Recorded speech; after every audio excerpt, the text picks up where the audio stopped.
Lie on your back. Bend your hips and knees into tabletop position with your hips and knees both at 90 degrees.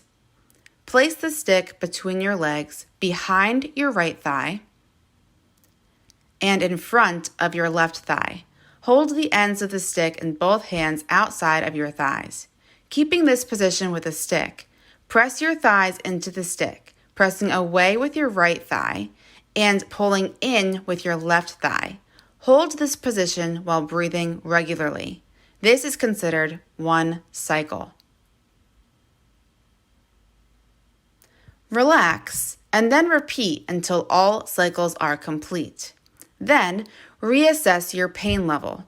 If your pain level decreased, you can stop the mobilization exercise at this time. If your pain level did not decrease, repeat cycles up to 3 times.